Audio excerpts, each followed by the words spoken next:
Hashtag 2a, positive causes are vain and unaccountable, Gray Mirror. Curtis Yarvin. Narrative by Skeptical Waves.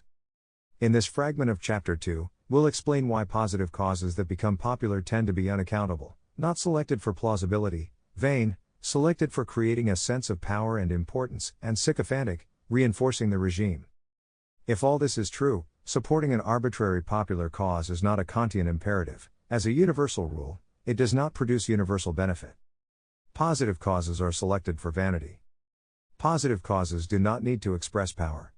Evolution selects for power expression, for the sense of importance and relevance that a cause's supporters feel. This usually means that popular causes must express power, but evolution permits exceptions. Power is rarely the conscious and explicit goal of the volunteer. In the mind of the early 20th century communist, all power to the Soviets is not an end but a means. The end is to uplift the workers and peasants. Of course, real insiders quickly become power addicts, junkies.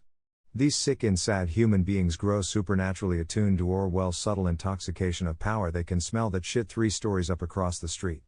And every other junkie is a dealer too. But the drug economy cannot exist except in the shade of the much larger army of casual, mostly functional users, and so for the regime and its casual, quite sincere supporters. These customers actually count. They are not thinking explicitly of power, but they feel, are excited by, and learn to crave the energy that power creates. This is their very human, very natural, very forgivable vanity at work. To be a universal rule ideal for all, it is by no means necessary for a Kantian collective cause to express power. Power is either a means or a side effect. So, when we observe that causes which express power are much more successful than causes which do not, we observe that the forces which make popular causes popular are not purely Kantian. To join the most popular powerful cause cannot be a universal rule. Its popularity may be more a function of power than righteousness. But all causes must become popular to succeed. So if no cause that does not express power can become popular, no such cause will succeed, any effort invested in it cannot succeed, and a rule that cannot become universal cannot be a universal rule, so no one should be even the first to follow it. Once again, the Kantian action is an action. Comparable causes with different power profiles. This is turning into some gnarly philosophy. Let's make it clearer and more concrete, by constructing a slightly contrived A/B test, 2 very real causes with the same objective goal, but different power profiles. The goal is mitigation of global warming. Cause A is global carbon emissions control. Cause B is geoengineering, like stratospheric aerosol injection or iron fertilization. We see 3 general differences between A and B. 1. A is rather more elegant than any form of B.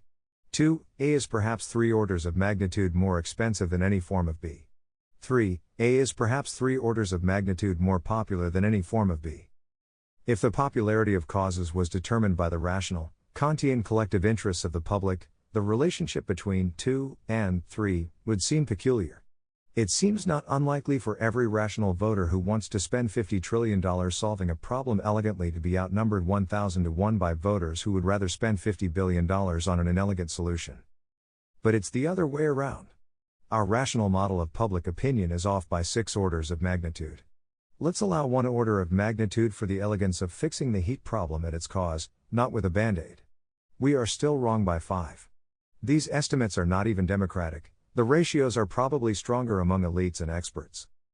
Now, if you are operating some kind of particle accelerator, even one of the cheap Chinese models with brands like Fork or Zingle you can get for $300 on Amazon, and your numbers in your theory differ by 5 orders of magnitude, congratulations. You have detected what scientists refer to as an anomaly. Please shut off your Zingle and call 911 before you rend the fabric of the universe further asunder. What is the cause of this anomaly? Either some factory in Xinfu got a shipment of cracked induction coils, or public opinion is not purely Kantian. Either way, the alpha particles are definitely bouncing off the tinfoil here. Can you explain the disparity? One explanation might be economic, that spending $50 trillion, directly or implicitly, can hardly avoid creating a large amount of labor demand, e.g. green jobs. Carbon control becomes a New Deal-style employment creation policy, like digging holes and filling them in again, while also stabilizing the composition of the atmosphere. There are arguments against artificial difficulty in employment creation. They are not super strong. You will hear more of them later. Our question, though, is not whether carbon control is a good cause, Only what is objectively driving its popularity. Is it just the price tag? Is expensive just cool? Is it a luxury policy, like a Coach bag? But what if the sun had cancer? Let's turn our real experiment into a thought experiment, with two unreal changes. First, we'll change the cause of global warming. Instead of increasing carbon dioxide, some kind of huge tumor on the sun will drive the same increases in Earth's heat flux. Or so the best astronomers predict, and who are we to doubt them? Not many voters, not many journalists, moonlight as solar oncologists. Second, instead of global carbon controls, we'll compare $50 billion in stratospheric aerosol injection, basically an artificial Pinatubo, to a different $50 trillion solution, a giant space umbrella between us and the sun. So rather than green jobs, which always sounds too much like landscaping, we get space jobs, not to mention a giant space umbrella. No one can claim it's not cool to have a space job building the space umbrella. So public opinion has three choices: A. Sweat more and or learn to swim. B. Spend $50 billion on planetary ACC. Spend $50 trillion on a space umbrella. Given these choices, public opinion is much more likely to be rational. It will probably choose A or B. Most cynical observers would put their money on A. Mitigating solar fluctuations with a space umbrella is designed to economically mirror global carbon control, while expressing as little political power as possible. Some NASA prime contractor gets a giant contract, that's about it. Try to imagine the Greta Thunberg of space umbrellas. Mere cost is not what makes carbon control sexy. Power, dominance or coercion is what makes carbon control sexy. Inflicting $50 trillion of economic pain is a little sexy. Causing pain is always sexy. But carbon control only gets really hot when it becomes penance for a sin, and gives everyone the right to judge that sin, then order the entire world to correct it. At this point we are well into roleplay. How could it not be exciting to issue planetary commands? At climate time, we tell first-graders they're emperor of the world. We might as well feed them crack for morning snack. All power expression supports the regime. It is easy to see who gets to harvest this power. Carbon control is not designed and implemented by first-graders. Everyone may feel that right to judge. Everyone who believes in the policy feels important. Only the actual regime executes the policy, so only the actual regime is important. Obviously, when you say we should emit less carbon, what you objectively mean is that you support power in forcing everyone to emit less carbon. When you ponder your action and find it good, you focus on the emit less carbon part. While emitting less carbon might or might not be good, for various meanings of the word good, the other part of the sentence is you support power. Power doesn't really care why you support it. It's always happy to find a compelling new reason. All the better if the reason is not just compelling, but also actually good. But that's a rare combination and it's not in infinite supply. Submission is always beautiful. In this lovely act of dominion and homage, we see a power exchange. Serving power makes you feel powerful. In serving, you rule. As the regime acts, you feel yourself act through it. Your vanity is stroked. You matter. For a moment you feel like anything but what you are, which is a sukha. But beautiful or not much here looks Kantian. By the comparable unpopularity of comparable solutions which express negligible power, we can guess that if carbon control expressed less power, this cause too would be less popular. Perhaps most people would never know that our atmosphere has carbon buildup. Perhaps they would have heard of it only as a scientific curiosity. Perhaps it might have been marketed as a good thing: higher agricultural yields, better weather up north, insurance against the next ice age. No one likes to hear that their extended reality is contingent, that even if they know the sky is blue, and it is in fact blue, they could have as easily been raised and taught to believe the sky is green, gray or mauve. Of course, the sky sometimes looks blue. That's a well-known optical illusion, or it's caused by ozone pollution in the stratosphere, or it's just a debunked conspiracy theory. This example is exaggerated. Slightly. But just as the swimmers who drown are often the strongest, the most intelligent and skeptical audience is often the easiest to own. We often see the mentality of the Mensa victim, who goes to a magic show knowing his eyes are too smart for some low IQ yokel to fool, then spends the rest of his life believing in psychic powers. And please remember, this was a thought experiment. The point of the experiment is to illustrate the selective forces that determine the popularity of a cause. Don't get distracted by space umbrellas and solar flux. We have learned nothing about climate. We have learned something about why ideas succeed and fail in the modern world. Positive causes are not selected for competence. Accountability is the sum of all forces which constrain the objective effects of collective action to match its subjective intent. When you support a collective cause which is not accountable, you are not acting in a Kantian way, since you have no clue what you are actually doing. It is usually a bad idea, individually or collectively, to take actions with unpredictable results. Subjective intent always comes with a subjective prediction. Without looking at the actual structure of the organizations making the prediction, in the next chapter, or their past track record, which would be history, not philosophy, how can we tell that a prediction is unreliable or unaccountable? A symptom of systematic unaccountability is the presence of inherently unaccountable theories of collective action. No Kantian agent should bet on an unaccountable plan, one that has not been tested for competence in achieving its ultimate objective. If a strategy logically cannot be tested, we know it has not been tested. Suppose our proximate action is X, our intended outcome is Y. If the theory that X causes Y is unfalsifiable, this theory of action is inherently unaccountable. We should stop thinking that we are doing a Y, just because we keep doing more and more X.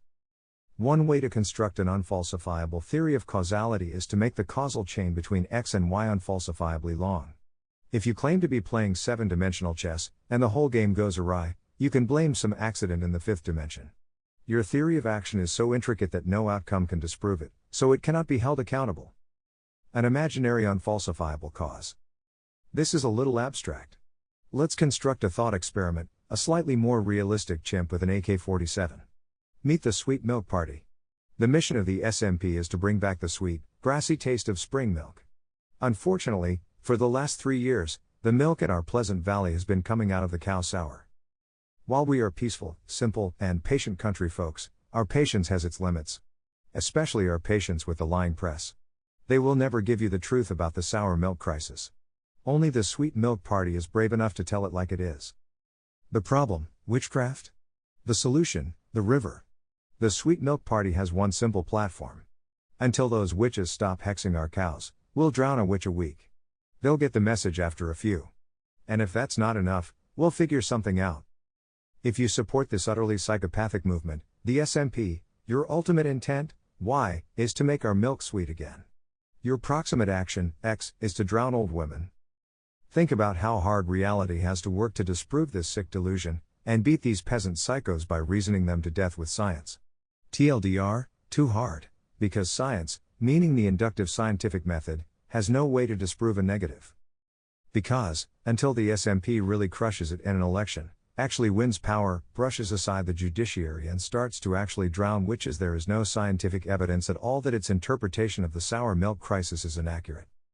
And when drowning a few witches doesn't fix the milk, this is just evidence of how stubborn and dangerous the rest still are. The SMP will indeed figure something out. Indeed, its hypothesis can be tested scientifically only by giving it absolute power until it has drowned everyone who could plausibly be identified as a witch. And at this point, it may even evolve an ideology in which everyone, in some rarefied spiritual sense, is actually a witch. Perhaps we must all overcome our own inner witch. At this point, the river is working 24/7. And the milk is still sour, which actually makes a pretty sound logical case against the SMP. But does that even matter now? This tale is a bit unrealistic. But these long chains of cause and consequence are not, even in the present marketplace of ideas. As I write, exuberant volunteers are trashing historical monuments, X, to help protect the underclass, Y. And we should be unsurprised, when we see these complex chains between X and Y, to find that X also has some more immediate effect Z, which expresses power. Z often involves punishing, humiliating, or otherwise chastising the enemies of the regime. And its chain of consequence is seldom so long or tenuous. For example, ritually desecrating the temples, monuments, idols, or other sad fetishes of a weak, beaten people is a time-honored way to flex on them and keep them weak. 900 years before Jesus, the Assyrians had already made themselves masters of this art. If you think you are something different from an Assyrian, you are wrong. Here the subjective intent Y, protecting the lower class, actually comes out inverted. Statistically, the revolution seems to have more endangered the lower class. Many such cases. Oops. I hate it when that happens. And once again, we see the same side effect Z, reinforcing power by punishing and or humiliating its enemies. However you set out to change the world, you seem to end up reinforcing the regime. That doesn't prove that the regime is bad. But it can't not be, like, a little creepy. And it's certainly nowhere near Kantian. Go back to chapter 2, or forward to 2b. Or just take a moment to